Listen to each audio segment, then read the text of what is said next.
So there is the head. So obviously she has been skimmed, and the biggest elephant in the room is my new valves. So these are Brian Crowner. What they're supposed to be 1 mil bigger. Both sides are supposed to be 1 mil bigger, but I'm pretty sure they're 1.6, but unfortunately I didn't measure them. So yeah, as you can see, you still got a bit of the impact damage from where the piston absolutely poo itself, which I believe, yeah, there we go.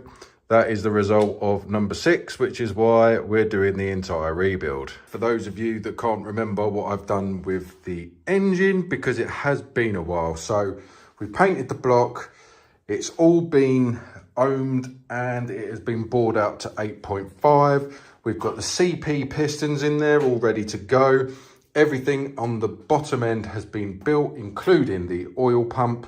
So now it is time to slap the head on. So the first thing we're going to need to do, I need to flip it over, take the cams back out, make sure that he's actually put the seats back in the valves because they were loose. So all the cams are off. I've got all the buckets and the shims off. Now the guy has shimmed all of them.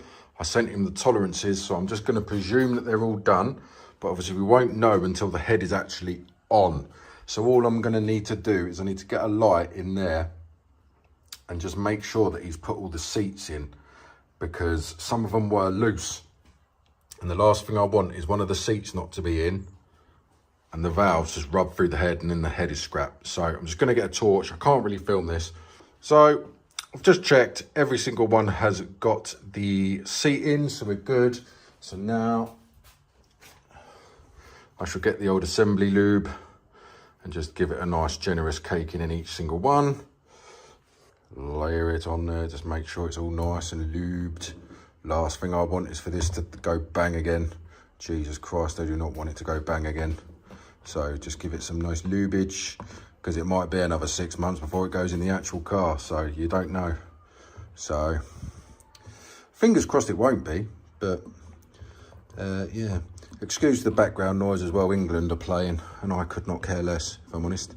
I don't know if it's the World Cup or the Euros or whatever, but yeah. So I shall carry on with this and then put the buckets back in one by one. I am now just gonna very nicely, or not, put all them back in. Okay, or not.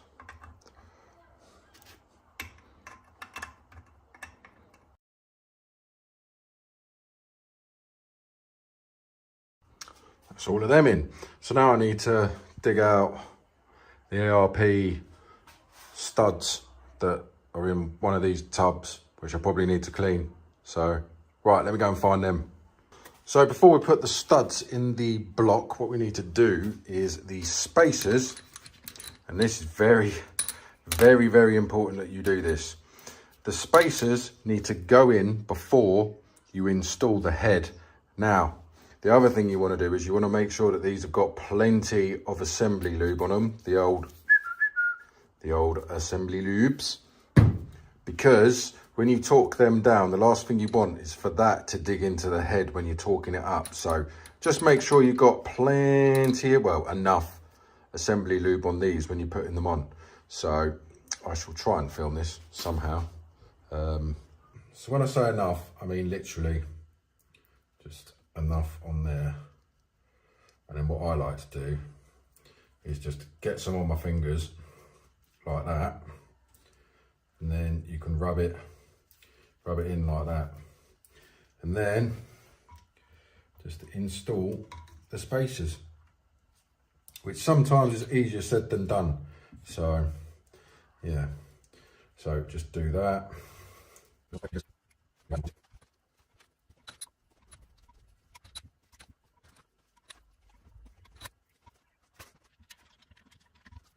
So that is them all in. Now, obviously, this is quite an important stage, because if you forget to do this, then you're going to have to pull the head off. And when you're trying to get the head on, it can be quite awkward. So now we need to get the studs into the block.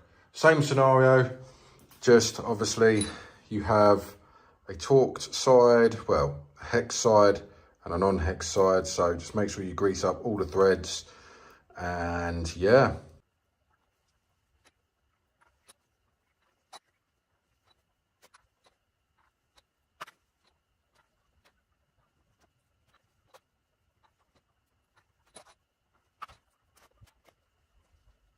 So head studs are all in. Now what I like to do is just like to get an Allen key and just do it to pretty much hand tight, because when you torque all these up, obviously it will twist as tight as you want it anyway. Now, I'm going to say this, and I speak from experience, because I did this last time I built the engine and it took me nearly 3 hours to get it out. Be very careful not to drop them in there. I wasn't paying attention the last time, and that one went in there, and it took me nearly 3 hours to get it out because I refused to take the sump back off, because obviously it goes all the way down here to the oil channel in the sump. So be very careful and pay attention when you do into that, because I have done it.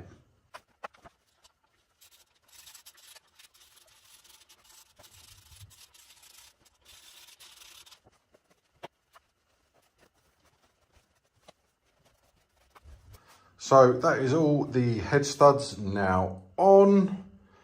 God, it's nearly an engine again. It's nice. So I've just cleaned up all the resonance, make sure it's all right. And then what we shall do,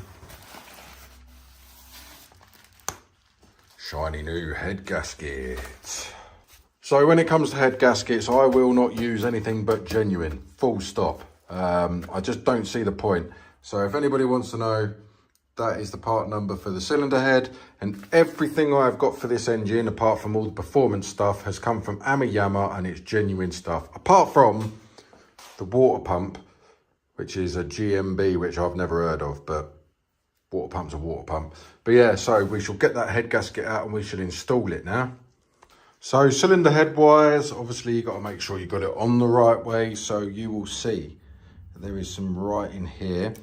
You need to make sure that is facing upwards, and then there is an arrow there which needs to face towards the engine, because all these little channels, you need to make sure they're all in the right place, and you will see they are all in the right place. If they're not in the right place, so if I turn that round, one, the dowels would be in the wrong place, but some of the oil channels don't fit either. So you can only really get it one way, but you can turn it upside down, but just make sure it is the right way.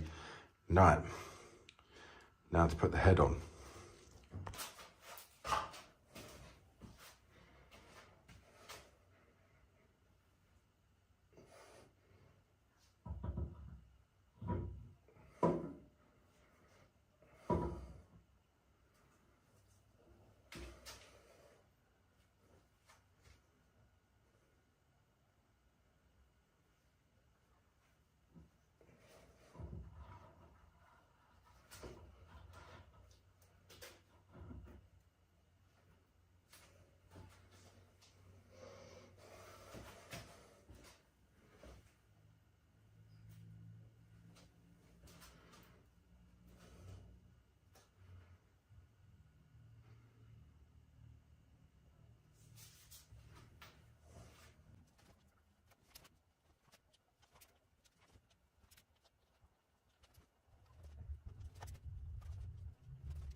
So, little trick I use with a magnet, and it could be quite difficult. Hang on, let me try and, yeah.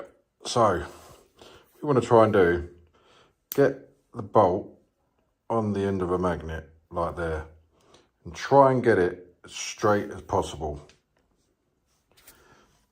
So, what that does is, instead of having to try and get your fingers in that little hole that you can't even see, what you actually do is you can't even see the head stud, it's down there. So with the nut on your magnet like that, you can literally just put it in, twist the magnet, and then obviously what that should do is it should just get it just the right threads on, and then if you pull it up and the bolt's still on it, you've messed it up. So you should be able to just twist it on, probably just get a, not half a turn, and then when you pull it off, no nut. So little technique there. It's done me the world of good. So these are Imperial, so they're not the best sizes, but I think it's either a 12 or I think it's a 13 that comes the closest. But so I was right, 13 mil is the closest. So I've just literally hand tight all the bolts. Oh, it's starting to look like an engine again. Marvelous. Anyway, so we've now got to follow the instructions, but I use Hue 360, which I'm not going to go over because I've talked about it about 1,000 times. So there's a 3-stage torque setting. So we've got 80 foot-pound, but Toyota. So using torque 34 Newton meters, 25 foot-pound. Then a load of 90 degrees and stuff. So what we'll do is we'll tighten all of them up to 25 foot-pound first. Yeah, the cylinder head bolts are tightened in 2 progressive steps, which ARP says 3. So we'll do the first one at 25, then the second one probably at 50, followed by 80. So, right, let's do the first setting at 25 foot-pound. So we're all set to 25 foot-pound. Let's go.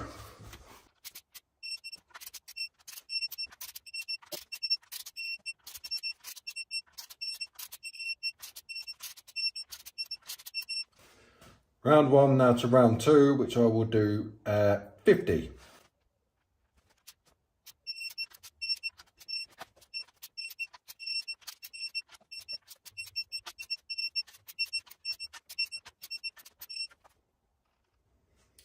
And for the final round, 80. Well, I've set it to say, I've actually set it to 81 because I don't really trust this torque wrench, but to be fair, it's not done me wrong by now, but an extra foot-pound ain't gonna make much difference. This gives me a bit more satisfaction. So here we go, final round.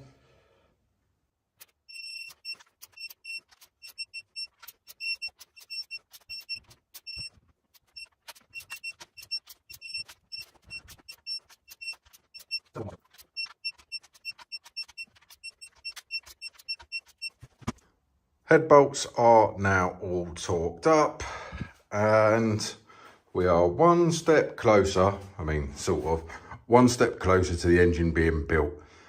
A year later and the head is back on. So what I'll probably do is I'll probably clean all this up a little bit more, put some spark plugs in there so nothing falls through.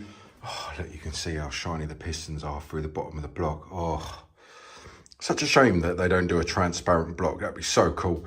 Obviously, sorry for the diehards that have been waiting for this engine to be built. It's now back on schedule, unless something major happens. Like I haven't even looked at the turbo yet. So, but yeah, fingers crossed we're all good. So, head's back on. Now we just got to put all the timing back on, but that's for another video because, you know what I'm like, I like to leave it for 24 hours and then come back and recheck the torques, just make sure they're all good. So yeah, thank you very much for watching. If you haven't already, then obviously please think about liking and subscribing. It helps me out massively. So if you have found this useful and you've used any of this information, all I ask in return is that you subscribe. That's it, it's that simple. But yeah, thank you very much for watching, guys. Don't forget to press the buttons.